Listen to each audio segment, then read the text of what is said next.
My name is Alina Vance, and the story of my family's near ruin began not with a bang, but with the quiet, silken rustle of a wedding dress. It was the day my son, David, married Amelia, and I stood in the manicured gardens of our estate, my heart a vessel overflowing with a sentiment I could only describe as pure, unadulterated hope. I saw in Amelia a reflection of the future, bright, promising, and full of the vibrant energy our storied family needed. The Vances were not merely wealthy. We were a legacy built on generations of industry, philanthropy, and an unshakable code of integrity. I, as the current matriarch, saw it as my solemn duty to protect that legacy. When David brought Amelia home, she seemed the perfect addition. She spoke of a childhood spent between a Swiss boarding school and a sprawling estate in the English countryside, her tales woven with the casual grace of someone born to privilege. She was beautiful, intelligent, and possessed a charm that could disarm even the most cynical of my old money contemporaries. I welcomed her not just into our family, but into its heart. I unlocked the vaults, both literal and metaphorical. On her wedding day, I gifted her the Vance sapphires, a necklace that had graced the necks of 4 generations of Vance women, its deep blue stones like captured fragments of a midnight sky. It was more than jewelry. It was a symbol of acceptance, a heavy, glittering key to our world.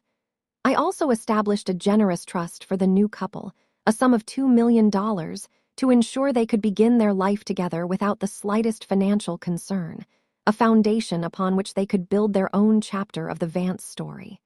For a time, it was idyllic. Amelia filled our ancestral home with laughter and life, hosting elegant dinner parties and effortlessly navigating the intricate social landscape of our circle. David, my once serious and work-focused son, seemed lighter, his face perpetually softened by a lover's smile. I allowed myself to believe that this was it, the peaceful, prosperous continuation of all I held dear. But a vine of ivy, however beautiful, can conceal cracks in the foundation, and I began to notice things. Small, almost imperceptible shifts in the atmosphere, like the barometric pressure dropping before a storm. It started with David. Our weekly Sunday brunches, a tradition since he was a boy, became less frequent. When he did come, he seemed distracted, his answers to my questions vague and rehearsed. Amelia was always there, her hand resting on his arm, her voice a soothing murmur that somehow managed to deflect and redirect any real conversation. She would answer for him, painting a picture of a life so busy and important that his own mother was becoming a footnote. The calls I used to receive from him, just to share a piece of good news or seek advice, dwindled to polite, scheduled check-ins. It felt as if a pane of soundproof glass was being slowly erected between us, and Amelia was the architect. Then came the financial whispers. My family's business manager, a stoic and loyal man named Arthur who had served my husband for 30 years, requested a meeting. His face, usually a mask of professional calm, was etched with concern. He laid out spreadsheets on the polished mahogany of my desk, his finger tracing lines of expenditure that made no sense. "Alina," he began, his voice low, "there are significant and unusual withdrawals from the family's discretionary accounts. The ones David has access to." He pointed to a series of transactions, extravagant sums spent on art from obscure galleries, donations to fledgling charities I had never heard of, and seed money for a series of startups that seemed to vanish as quickly as they appeared. The total was staggering, creeping towards a 7-figure sum over the course of a year. When I gently broached the subject with David, he was immediately defensive. Amelia was by his side, of course, and she framed my concern as an accusation. "Alina, darling," she said, her voice dripping with condescending sweetness, "David and I are simply trying to modernize the Vance portfolio. Philanthropy is changing. It's about impact investing, not just writing checks to the same old museums." She spoke of diversifying, of a new generation's approach to wealth, and in doing so, she subtly painted me as archaic, a relic clinging to outdated traditions. David, caught in her magnetic field, nodded in agreement, his eyes avoiding mine. The conversation ended with me feeling like an intruder in my own family's affairs, my prudent questions twisted into an attack on their future. The sense of unease solidified in my gut, cold and heavy. This wasn't just about money, it was about control. Amelia wasn't just spending our fortune. She was systematically dismantling the bonds of trust and communication that held our family together, isolating David piece by piece until he was more hers than mine. My instincts, honed over a lifetime of navigating boardrooms and society's treacherous currents, were screaming. Amelia's stories were too polished, her charm too practiced. Her past was a beautifully curated gallery with no fingerprints, and I began to suspect that behind the facade of an old money heiress was a truth far more dangerous and deceptive. It was a suspicion that would force me to take a step I never imagined, to investigate the woman my son loved, to protect my family from a threat that was already living inside its walls. The decision was agonizing. It felt like a betrayal of David, a violation of the very trust I was trying to preserve. But the alternative, to stand by and watch the legacy my ancestors had bled for be siphoned away by a woman with a silken smile and hollow eyes, was unthinkable. The moment of absolute clarity, the one that pushed me from anxious suspicion to decisive action, arrived not in a bank statement, but during a casual conversation at a garden party. I was speaking with Beatrice Sterling, a woman whose family had been intertwined with the Vances since the railroad era. Her memory was as long as her pedigree, and her tongue was notoriously sharp. We were discussing Amelia's latest social triumph, a small, exclusive fundraiser she had organized. "She's a marvel, that girl of David S., Beatrice said, her eyes twinkling over the rim of her champagne flute. "Claims her family, the Fitzwilliams, practically owned half of Kent. Funny, isn't it? My mother was a Fitzwilliam, from the Kent branch, no less. We can trace the lineage back to the 16th century, and I've never, ever heard of her branch." She took a delicate sip. When I asked her about her great-grandfather, Admiral Fitzwilliam, she just smiled and said her side of the family was terribly private. A very convenient answer. Beatrice's words landed like stones in a quiet pool, the ripples spreading through my mind, disrupting the carefully constructed image of Amelia. It was one thing for me to have vague doubts. It was another to hear them echoed by someone with an encyclopedic knowledge of the world Amelia claimed as her own. The terribly private family was no longer a charming eccentricity. It was a glaring red flag. That evening, I sat alone in my late husband's study, the scent of old leather and wood polish a comforting presence. I made a call to a number I hadn't used in over a decade, a contact from a time when a corporate takeover attempt had threatened our company. Mr. Harding was not a man you called for trivial matters. He was a private investigator of the old school, discreet, thorough, and brutally efficient. He was a ghost moving through the world unseen, collecting the truths people tried so desperately to bury. "Eleanor," his voice was a gravelly whisper over the secure line. "It's been a long time, I trust you're well." "I need your services, Alistair," I said, my voice steady despite the tremor in my hand. "I need you to look into someone, Amelia Vance, my son's wife." There was a pause, and I could imagine him on the other end, his expression unchanging. He never asked why, he only dealt in what and who. "I need to know everything," I continued. "Where she comes from, her family, her education, her finances, everything. I need to know who she really is." I gave him the few concrete details I had. Her maiden name, Amelia Fitzwilliam, the schools she claimed to have attended, the vague allusions to her family's history.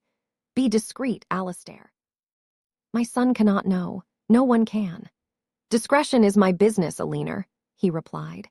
The call ended, and a profound sense of melancholy washed over me.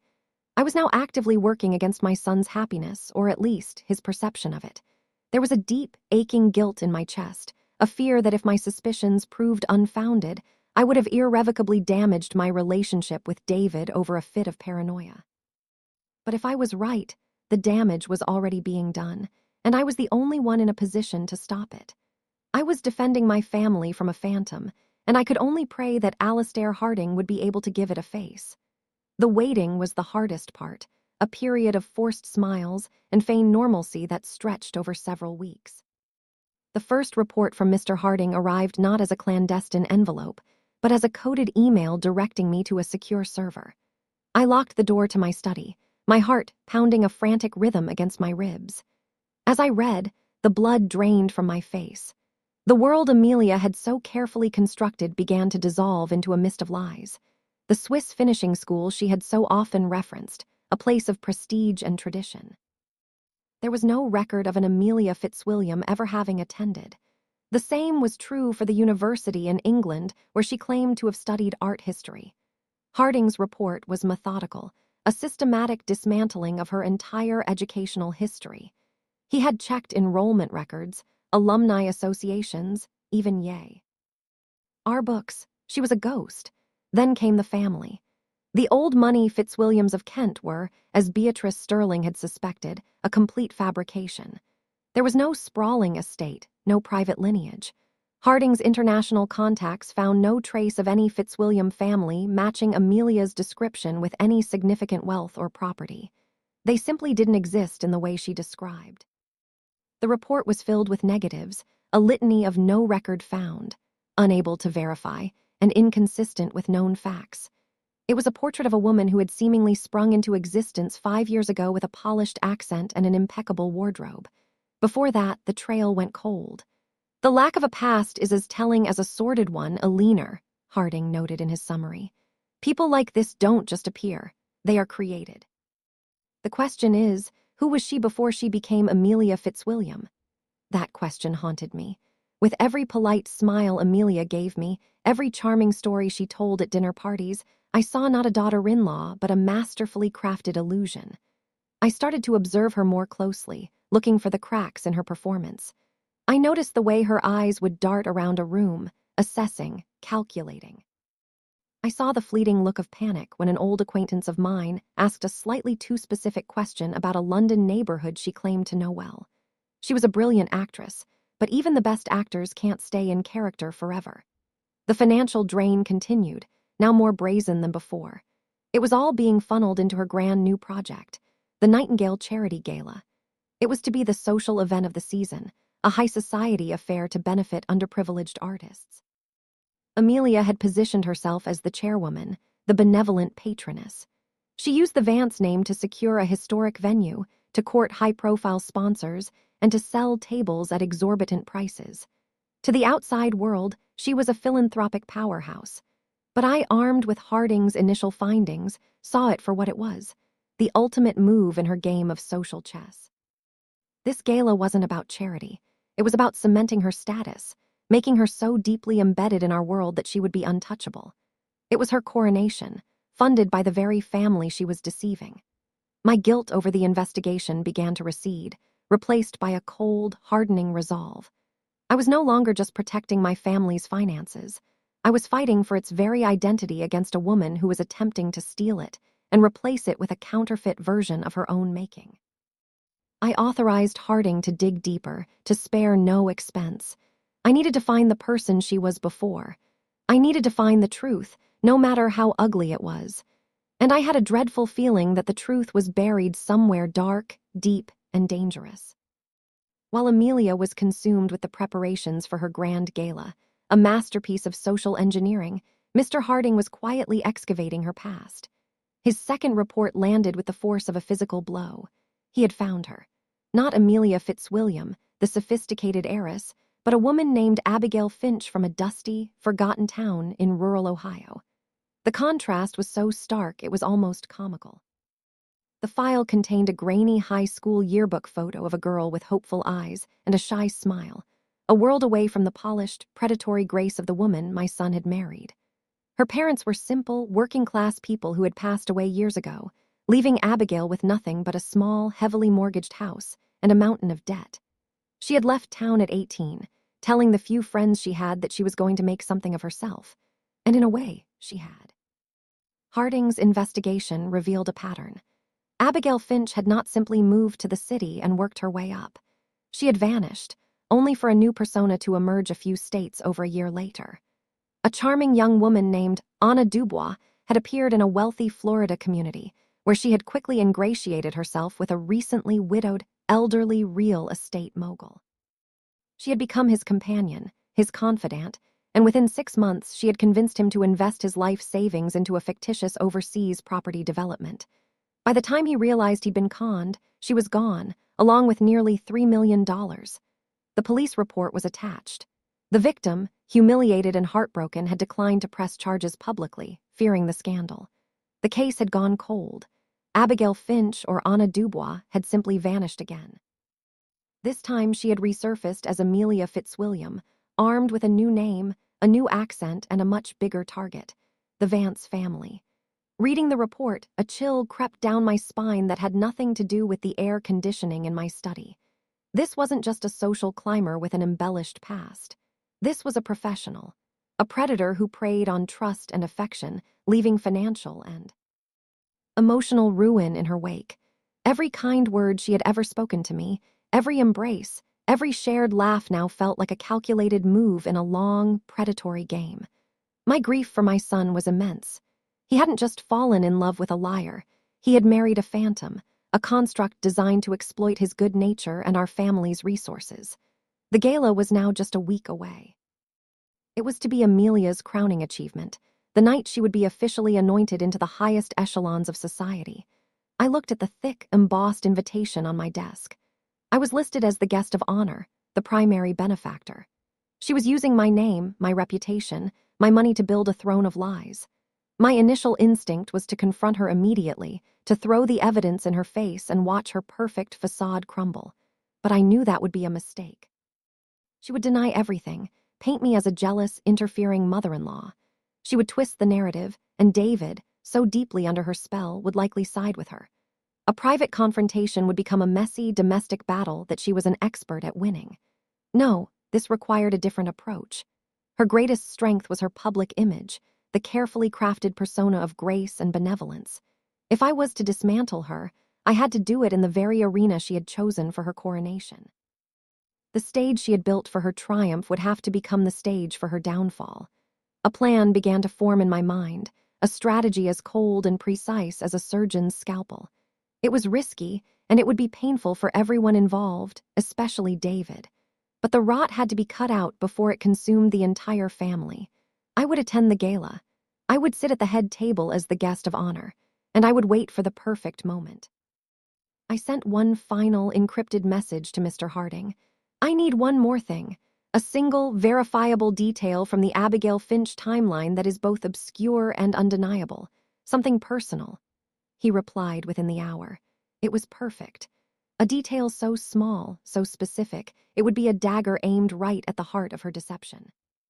The night of the Nightingale Charity Gala arrived, swathed in an aura of manufactured elegance. The ballroom of the city's most historic hotel had been transformed into an ethereal wonderland of white orchids and shimmering silver drapery. Crystal chandeliers cast a warm, flattering glow on the city's elite, who moved through the room like schools of brightly colored fish, their laughter mingling with the soft strains of a string quartet. Amelia was the undisputed star of the evening. She wore a gown of deep emerald silk that clung to her like a second skin, the Vance sapphires glittering at her throat. My sapphires.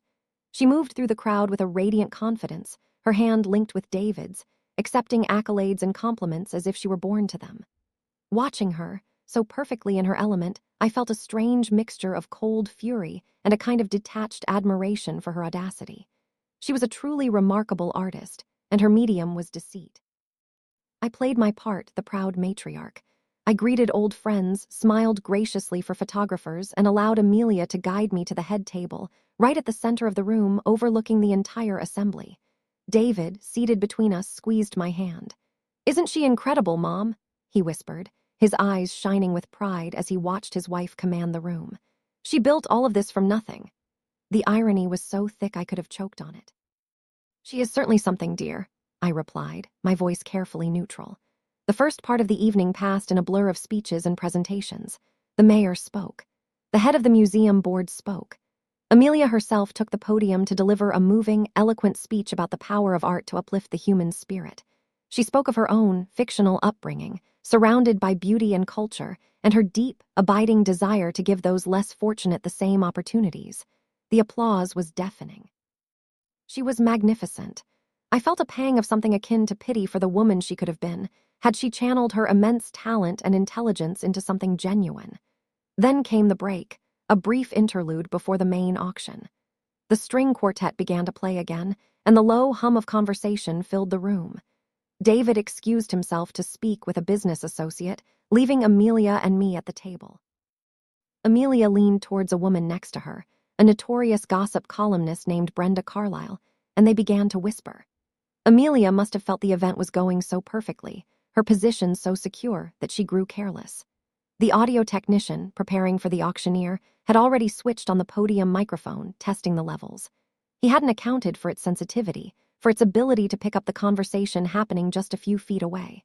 Amelia's voice, a conspiratorial wisp, amplified to fill every corner of the vast ballroom, sliced through the chatter.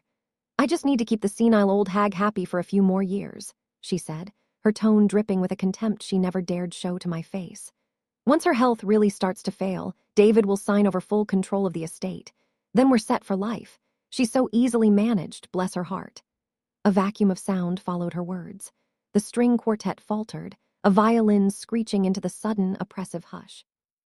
300 of the city's most influential people froze, their wine glasses paused halfway to their lips. Every eye in the room swiveled towards our table. I saw Amelia's face, reflected in a dozen silver ice buckets. The color drained from it, leaving behind a waxy, pale mask of horror as she saw the small red light on the microphone and realized what had happened. Her eyes darted to mine, wide with panic, searching for a reaction. I gave her none. I did not gasp. I did not cry out. I simply took a slow, deliberate sip of my water, my expression as serene and placid as a frozen lake. In that moment of profound, public humiliation, I offered her no emotional ammunition. I became a blank canvas onto which the entire room could project their own shock and disgust. The silence stretched for an eternity, thick and suffocating. David was already making his way back to the table, his face a canvas of confusion at the sudden change in atmosphere. Amelia looked like a cornered animal, poised for flight, but there was nowhere to run. She was on a stage of her own making, trapped in the brilliant spotlight she had so desperately craved. And I knew, with absolute certainty, that my moment had arrived. The immediate aftermath of Amelia's catastrophic blunder was a study in social chaos. The silence was shattered by a cacophony of whispers that rippled through the ballroom like a shockwave. People turned to their neighbors, their faces a mixture of scandalized delight and feigned sympathy. Brenda Carlyle, the gossip columnist Amelia had been speaking to, looked as though she had just been handed the story of the year on a silver platter, her eyes gleaming with predatory glee. Amelia, for her part, was visibly crumbling. Her poise evaporated, replaced by a frantic, wild-eyed panic. She started to stammer, a half-formed apology dying on her lips as she looked at me. David reached our table, his brow furrowed. "What's going on? Why is everyone staring?" he asked, his voice laced with confusion. Before Amelia could invent a lie, several people from nearby tables were already whispering the sordid details to him. I watched as his expression shifted from confusion to disbelief, and then to a deep, gut-wrenching horror. His eyes met mine across the table, and in them I saw a maelstrom of shame, betrayal, and a desperate plea for me to deny it. I offered him a small, sad smile, a silent confirmation that his world had just been irrevocably fractured. This was the moment I had dreaded, the moment the fallout would hit my son. The pain etched on his face was a physical blow, and a wave of guilt washed over me. For a fleeting second, I questioned my impending course of action. Was there a less brutal way? Could I spare him this public evisceration of his marriage? But then I looked at Amelia, who was now trying to grab David's arm, her face a mask of desperate denial. "David, it's not what it sounds like. They misunderstood.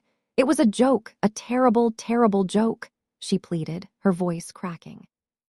And in that moment, seeing her immediate, instinctive leap to yet another lie, my resolve hardened like steel. This was not a wound that could be stitched up with apologies and excuses.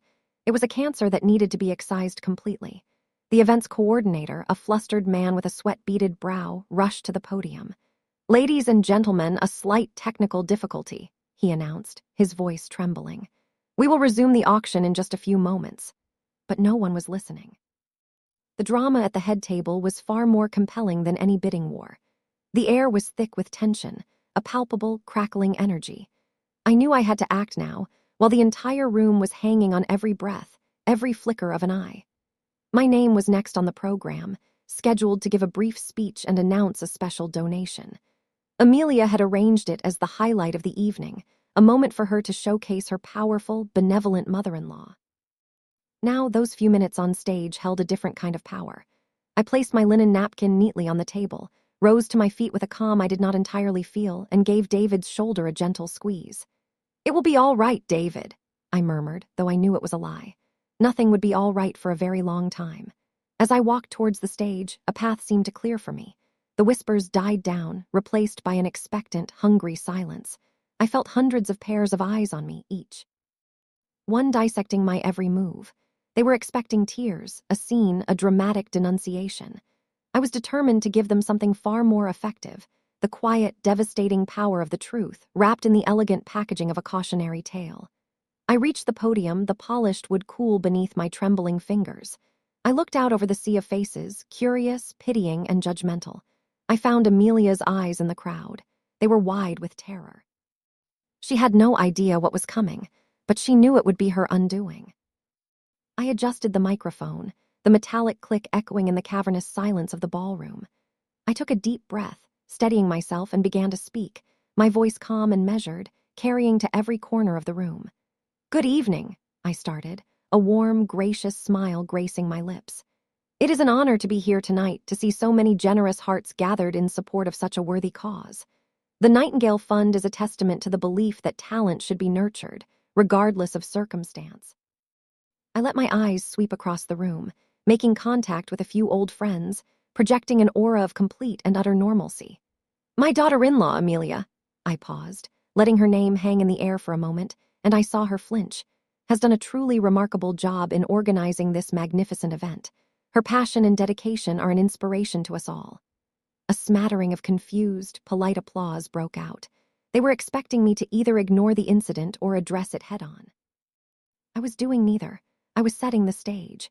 "In my many years," I continued, my tone shifting slightly, becoming more reflective, "I have learned that the most valuable things in this world are not assets or heirlooms, but integrity and truth. Tonight, as we celebrate the promise of aspiring artists, I am moved to announce an additional donation from the Vance Foundation." I named a substantial figure, one that drew gasps from the audience. This was the first part of my strategy, to remind them of the power and generosity of the name Amelia was trying to hijack. "But with this donation," I said, my voice now dropping to a more intimate, storytelling cadence, "I wish to share a brief cautionary tale, a story about the deceptive nature of appearances." The entire room was now utterly captivated. You could have heard a pin drop. David was watching me, his face pale, a dawning realization in his eyes. Amelia was frozen, her hands clutching the damask tablecloth. "Imagine," I began, "a clever young woman from a small, working-class town, let's say a place in rural Ohio, a town where opportunities are scarce but ambition is plentiful. This young woman dreams of a different life, a life of glamour and influence, a life she feels she deserves but was not born into." I saw a flicker of recognition in Amelia's eyes. The first dagger had found its mark. So, she reinvents herself. She sheds her old life like a snake sheds its skin, leaving behind her family, her history, and even her name. She travels, and with each new city she adds another layer to her new identity. She learns to mimic the accents, the manners, the casual entitlement of the wealthy. She becomes a beautiful, hollow vessel, exquisitely crafted to look like one of them. I paused, taking a sip of water, letting the words sink in. I wasn't angry or shouting. I was speaking with the serene authority of a historian recounting a well-known fable. Her methods are refined. She finds a kind, trusting, but perhaps lonely, older gentleman in, for instance, a sunny community in Florida. She becomes his world, and he, in his gratitude, entrusts her with his fortune for a promising venture that never existed. She vanishes, leaving him with nothing but a broken heart and a depleted bank account. The whispers started again, but this time they were different, not of gossip, but of dawning comprehension. People were putting the pieces together. "Finally," I said, my eyes finding Amelia's and holding her gaze, "she sets her sights on the grandest prize of all, a legacy. An old, respected family. She crafts her most perfect persona yet, an heiress from a private, elusive lineage. And she succeeds. She wins the heart of a good man, a man who sees only the beautiful facade and not the rot beneath." I let my voice fill with a genuine maternal sadness. The tragedy of such a story is not just the deception. It is the collateral damage. It is the trust that is shattered, the love that is poisoned, and the good name that is tarnished by association. It serves as a reminder to us all. Character is not built in a day. It is forged in the crucible of one's entire life. You cannot fabricate a past without the truth eventually and inevitably coming to light. I never raised my voice. I never mentioned her name again. I didn't have to. I had taken the specific, damning details of her life as Abigail Finch and laid them bare for everyone to see, disguised as a parable. The blood had completely drained from Amelia's face. She looked like a porcelain doll that had been shattered from the inside out. I concluded my speech with a final, warm smile to the audience. Let us all continue to support genuine talent and true character. Thank you. As polite, stunned applause filled the room, I walked back to my table, my legs shaking slightly. The first and most public part of my plan was complete. The seeds of doubt had been sown in the most fertile ground imaginable. The rest of her downfall would now be inevitable. The walk back to the head table felt like crossing a vast, silent desert. The applause was a distant, surreal sound. The faces I passed were a blur of shock and fascination. When I reached my seat, the atmosphere was thick with unspoken accusations. David stared at me, his expression a fractured mosaic of betrayal and dawning understanding. "Mom, what was that?" he asked, his voice barely a whisper. "What was all that about Ohio? Florida?" Amelia was completely catatonic. She sat ramrod straight, her knuckles white where she gripped the table, her eyes fixed on a point in the middle distance, seeing nothing.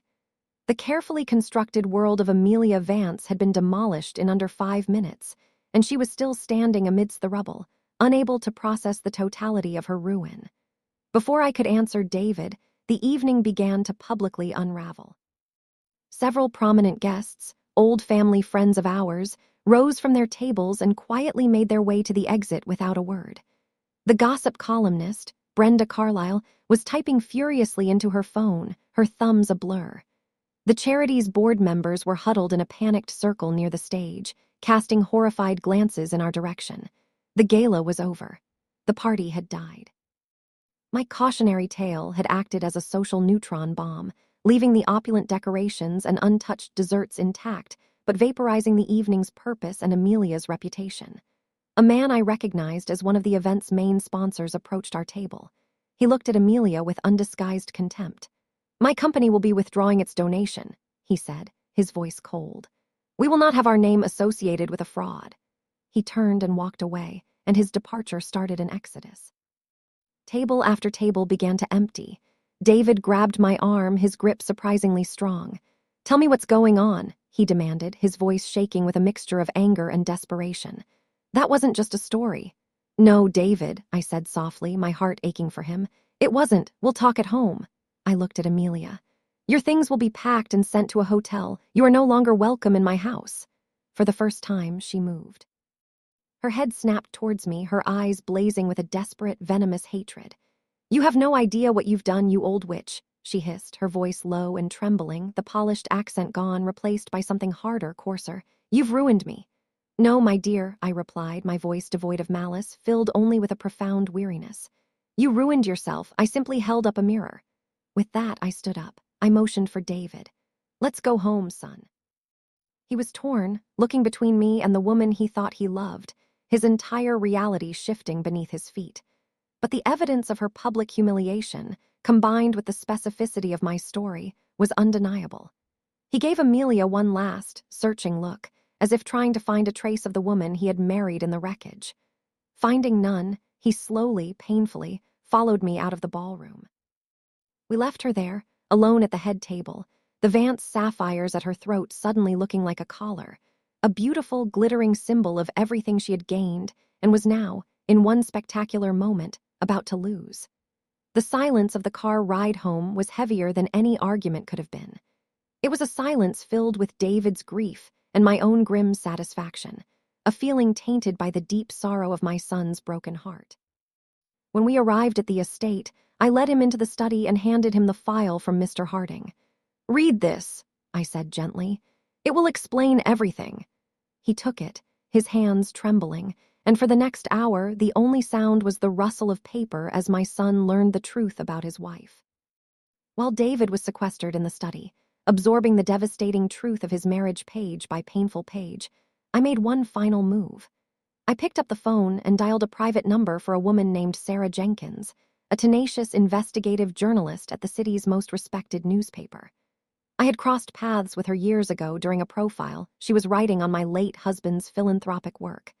I knew her to be sharp, ethical, and relentless in her pursuit of a story. When I had her on the line, I didn't give my name. "I have a tip for you," I said, my voice altered slightly. "It concerns last night's Nightingale Gala and its host, Emile." I advance. I proceeded to give her the broad strokes, the fabricated identity, the trail leading back to Abigail Finch of Ohio, and the mention of a prior, similar incident in Florida involving a wealthy widower. I gave her just enough verifiable information to pique her professional curiosity, names, dates, and locations. "Why are you telling me this?" Sarah asked, her journalistic instincts humming. "Let's just say a great injustice has been done, and the public has a right to know who they are giving their money to," I replied. "Check your sources. The story is there. You'll find it." I hung up before she could ask another question. I had planted the seed. I knew a journalist of her caliber would do the rest. My public tale had destroyed Amelia's social standing. Sarah Jenkins's investigation would obliterate what was left of her public identity. It was a 1-2 punch from which she could not recover. An hour later, David emerged from the study. He looked 10 years older. The file was clutched in his hand, the pages crumpled. His face was a mask of anguish, the fight gone from his eyes, replaced by a hollow, empty sorrow. He didn't yell. He didn't rage. His voice was quiet, broken. "All of it," he said, more to himself than to me. "It was all a lie." He sank into an armchair, burying his face in his hands. I sat opposite him, giving him the space to grieve. My heart broke for him, for his pain, for the love he thought was real. "I'm sorry, David," I said softly. "I'm so sorry I couldn't protect you from this sooner." He looked up, his eyes red-rimmed. "You tried to warn me, the questions about the finances, the accounts. I didn't listen. I thought you were just being critical. She told me you were having a hard time letting go." His voice was filled with self-recrimination. We sat in silence for a long time, the grand old house holding our shared grief. The fallout was swift and brutal. Within 3 days, Sarah Jenkins's article broke. It was a meticulously researched piece of journalism, a front-page exposé complete with Abigail Finch's high school yearbook photo next to a glamorous shot of Amelia from the gala. She had tracked down the Florida victim, who, emboldened by the prospect of anonymity, had confirmed the entire story. The scandal was explosive. The headline read, "Society's Nightingale or a Cunning Mockingbird, the Two Faces of Amelia Vance." The story was picked up by national news outlets. Amelia became infamous overnight. The charity was immediately disbanded, its board issuing a public apology and promising a full audit. Sponsors demanded their money back. The friends who had once flocked to her parties now crossed the street to avoid her. She was a social pariah. Legal proceedings began against her, not from us, but from the Florida victim, who, now that the story was public, decided to press charges for fraud. It turned out Amelia had been even more reckless than I knew, using some of the Vance funds to pay off debts from her past life, creating a trail of evidence that was now being eagerly followed by the district attorney. David filed for an annulment on the grounds of fraud. Amelia tried to fight it, to claim a share of the Vance fortune, but with the overwhelming evidence of her deception, she had no legal standing. She was left with nothing but the designer clothes on her back and a reputation so toxic she would never again be able to operate in the circles she had so desperately wanted to conquer. Justice, it seemed, had been served. But as I watched my son navigate the quiet, painful aftermath, I knew the victory was a hollow one. The Vance name was cleared, our fortune was secure, but the wound in our family was deep, and I was not sure it would ever fully heal. Months melted into a year, and the seasons changed outside the tall windows of the Vance estate. The scandal, once a raging inferno, had dwindled to smoldering embers.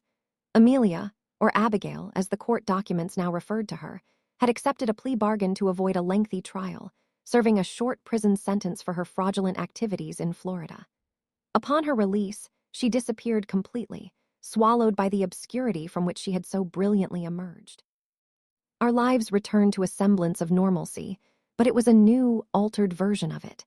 The Vance fortune was secure, the accounts balanced, and Arthur, our business manager, no longer wore a perpetual frown. The family's reputation, after the initial shock, had largely recovered, bolstered by our long history of integrity, which now seemed all the more steadfast in contrast to Amelia's spectacular deception. People viewed me not as a vindictive mother-in-law, but as a shrewd and protective matriarch who had done what was necessary. But the victory, as I had suspected, was profoundly bittersweet. The deepest scar was the one left on my relationship with David. He had gone through the motions of the annulment and the subsequent legal fallout with a quiet, stoic dignity. He returned to his work at the family company, displaying a newfound focus and maturity. He resumed our weekly Sunday brunches, but there was a new formality between us, a careful distance in his eyes. The easy, unthinking warmth of our old bond had been replaced by a respectful but palpable caution. He loved me, I knew that. He was even grateful. But he would never again look at me without remembering the night I had systematically dismantled his world in front of 300 people. I had proven his love to be a sham, his judgment to be flawed, and I had done it on the most public stage imaginable.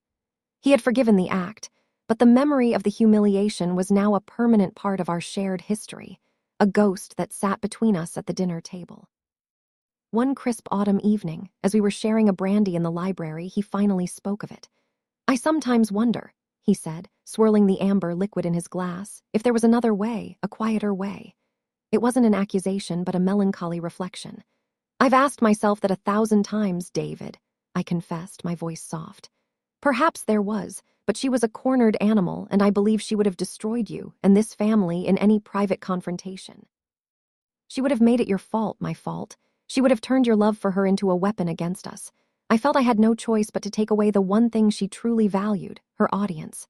He nodded slowly, accepting the logic but not necessarily the emotional outcome. "The sapphires," he said, changing the subject. "The police returned them. They're in the main safe." The Vance sapphires. I thought of them not as a symbol of our legacy, but as the glittering bait in a trap. "They should be cleaned," I said, "and then put away for a very long time." We both understood.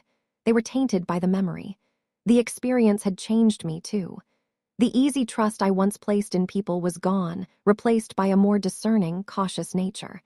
I continued my philanthropic work, but I now scrutinized every proposal, every board member with the meticulous eye of a forensic accountant. I had protected my family, but in doing so, I had lost a piece of my own optimistic spirit. I had learned that true power was not just in building a legacy, but in the fierce, often brutal, will required to protect it. Justice had been served, and our family was safe. But the cost had been my son's innocence and the effortless comfort of our relationship. It was a price I had been willing to pay and would pay again. But it was a price that I would feel every single day for the rest of my life. The house was quiet, the legacy was secure, but the silence was now filled with the unspoken understanding of what we had lost.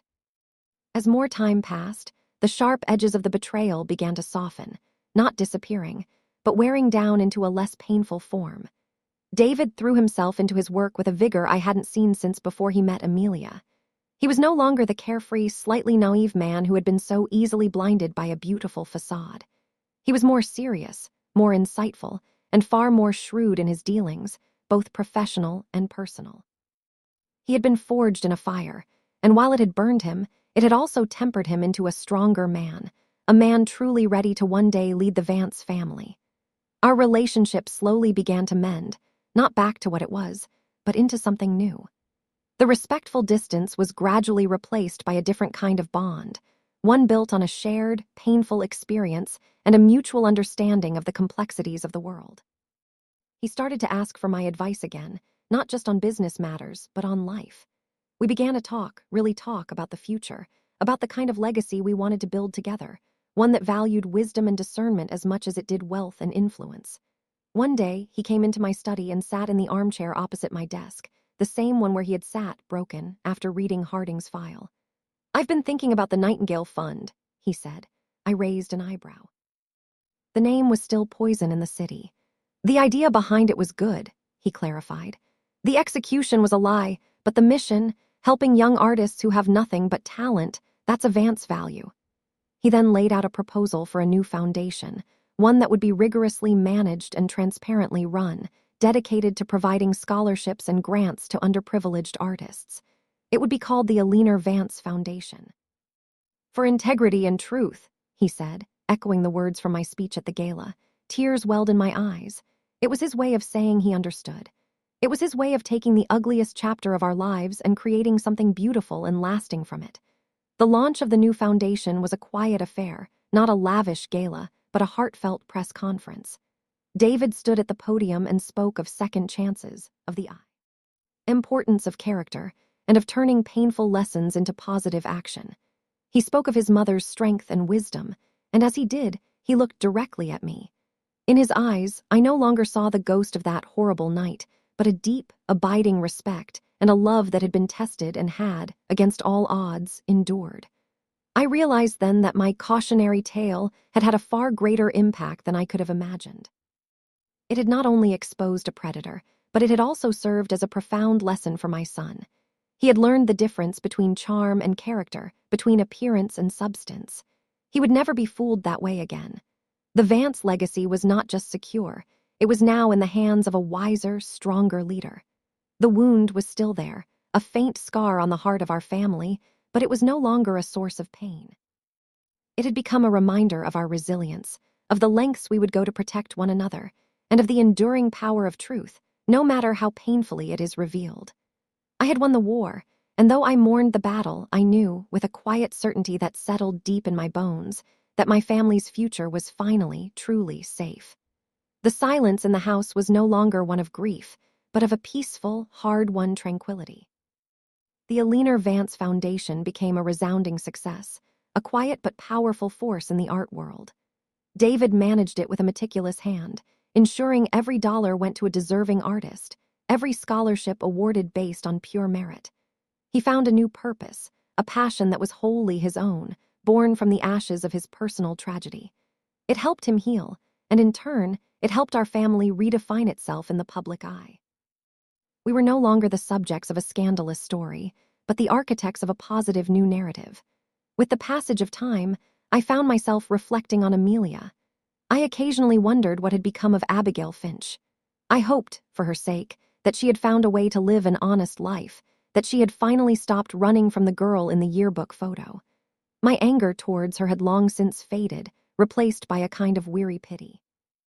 She was a woman of immense talent and drive who had been so damaged by her past, so convinced of her own unworthiness, that she felt her only path to success was through deception. In a different life, under different circumstances, she could have been a CEO, a visionary, a force for good. It was a tragic waste of a brilliant mind. One afternoon, several years after the gala, a small, unassuming package arrived for me. There was no return address. Inside, nestled in a simple cardboard box, lay the Vance sapphires.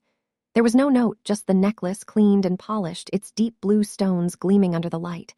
I knew instinctively that it was from her. It was not an apology, she was likely incapable of one, but it was an acknowledgement, a final, silent admission of defeat. It was her way of closing the chapter, of returning the last stolen piece of our identity. I didn't feel triumph, only a quiet sense of closure. I took the necklace and locked it away in the deepest part of the family vault, a place where it would not be seen again in my lifetime. It was a relic of a painful past, a beautiful thing that had been part of an ugly story.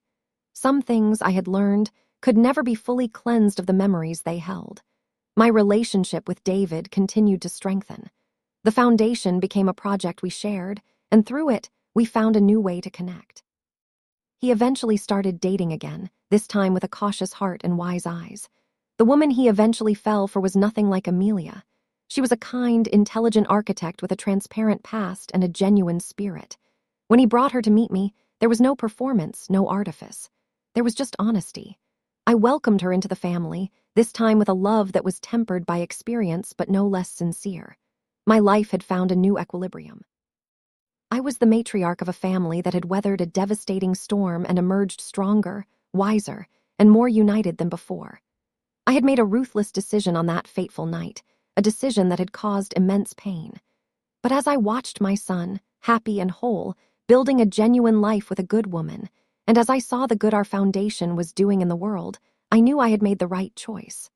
My name is Alina Vance, and I protected my family. I did it not with armies or weapons, but with the simple, unyielding power of the truth. And it is a lesson I know my descendants will never forget. The Vance legacy was not merely preserved, it was redefined. Years later, when I was well into my 80s, David and his wife, Sarah, would often bring my granddaughter, Lily, to the estate for the weekend. Lily was a bright, inquisitive child with my son's kind eyes and her mother's sharp mind. She was the embodiment of our family's future, a future that was secure because of the difficult choices of the past. One rainy afternoon, she was exploring the library and pulled a large, leather-bound scrapbook from one of the lower shelves. It contained old newspaper clippings about the family. She brought it to me, her small finger pointing to a yellowed article from the society pages. It was a picture of me and David at the fateful Nightingale Gala, taken just moments before the world came crashing down. "Grandma," she asked, "you look so sad here. What was this party?" David and Sarah exchanged a look. It was a part of our history we had never discussed with her. I looked at the photograph, at the younger version of myself, my face a mask of serene resolve, and at David, still blissfully unaware of the heartbreak to come. I felt a familiar ache, the phantom pain of an old wound. I decided in that moment that she was old enough to know the story, or at least a version of it. I wouldn't tell her the salacious details, but the moral. "That was a very important night, my dear," I began, pulling her onto my lap. "It was a night where our family learned a valuable lesson.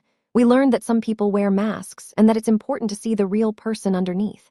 I told her a simplified story about a woman who had pretended to be someone she wasn't, and how the truth had to be brought into the light to protect the people we love.